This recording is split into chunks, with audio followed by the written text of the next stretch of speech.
Good students, आज हम पूरे विश्व के सबसे चर्चित मुद्दे यूक्रेन और रसिया के विवाद के ऊपर बात करते हैं और साथ में हम लोग यूक्रेन और रसिया तो ही है, लेकिन अगर हम कहें तो यहाँ पर एक तीसरा पक्ष भी है जिसका नाम है अमेरिका।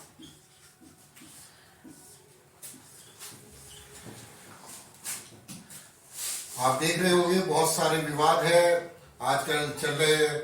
कोई कह रहा है कि अमेरिका गलत है, कोई कह रहा है रूस गलत है, कोई कह रहा है यूक्रेन गलत है। देखिए, गलत कोई नहीं है, सबके अपने अपने हित हैं। चलिए इसके बारे में थोड़ा थोड़ा सा जानते हैं, फिर हमें खुद पता लग जाएगा कि गलती किसकी है और कारण क्या है। चलिए सबसे पहले हम लोग बात करें तो हम लोगों को 1991 के में जाना होगा। 1991 से पहले इसे यूएसएसआर कहते थे, सोवियत संघ। 1991 में 15 हिस्सों में आपका यूएसएसआर टूटा, जिसमें बहुत सारे देश बने।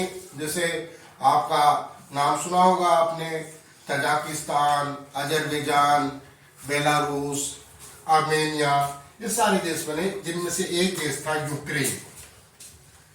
यूक्रेन जो आपका रसिया के वेस्टर्न पार्ट में आप कह सकते हैं, रसिया के वेस्ट में 1991 में ये हिस्सा रसिया से अलग हुआ।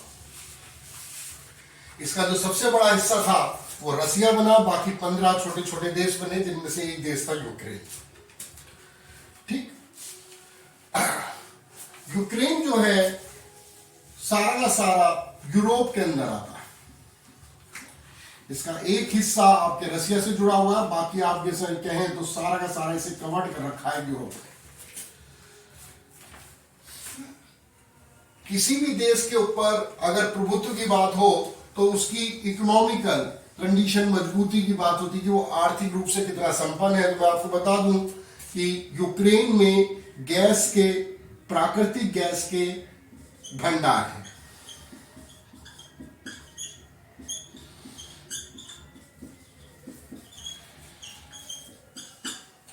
रही बात विवाद के कारण की, तो विवाद के कारण से पहले हम लोग चलिए थोड़ा सा जान लेते हैं कि यूक्रेन है क्या। 1991 में आपका जो यूक्रेन आजाद हुआ था, शुरू से ही ये रसिया, इसका जो सबसे बड़ा टुकड़ा था रसिया था। आप ये समझिए कि जो यूक्रेन की जनता है वो भी कहीं ना कहीं रसियन ही है, वही उन्हीं जाति से बिलोंग करती है, उसी प्रकार का उनका निवास है, उसी प्रकार की बोलचाल है। तो कोई भौगोलिक स्थिति से ये लोग अलग नहीं है। आपने यूक्रेन आज की बात नहीं है, 2014 में भी रसिया ने यूक्रेन की एक जगह का नाम है क्रीमिया,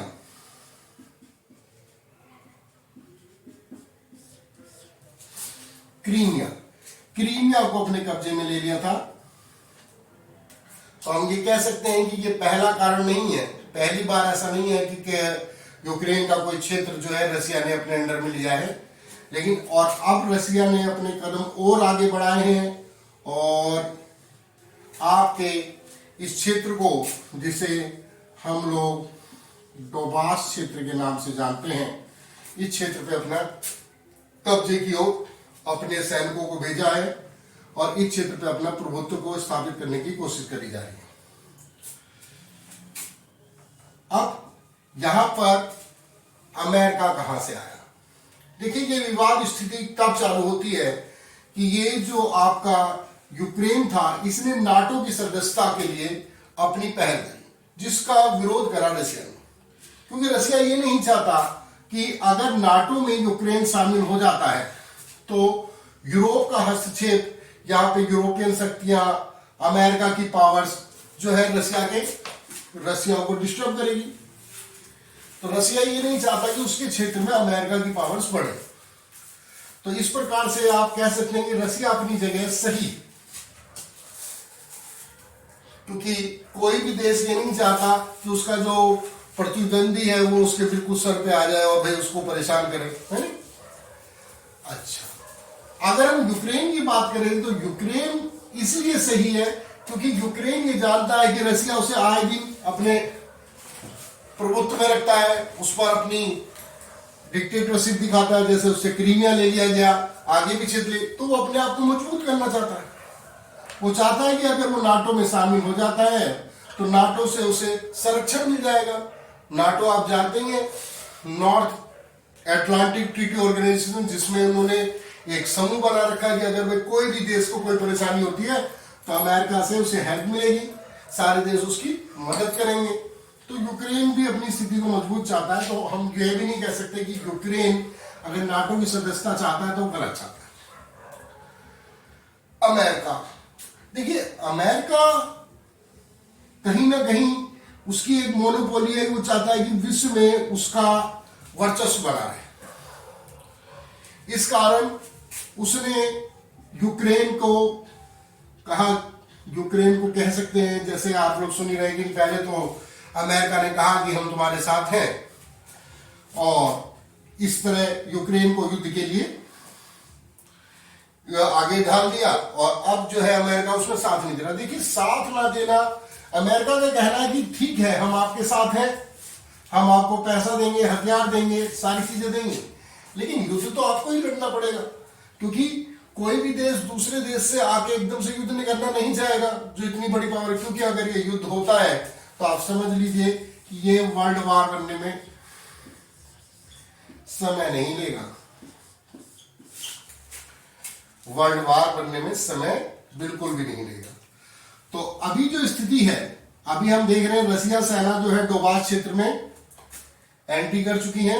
यहां पे अगर मैं बात करूं तो यहां पर जो यूक्रेन की सेना है और जो रशियन सेना है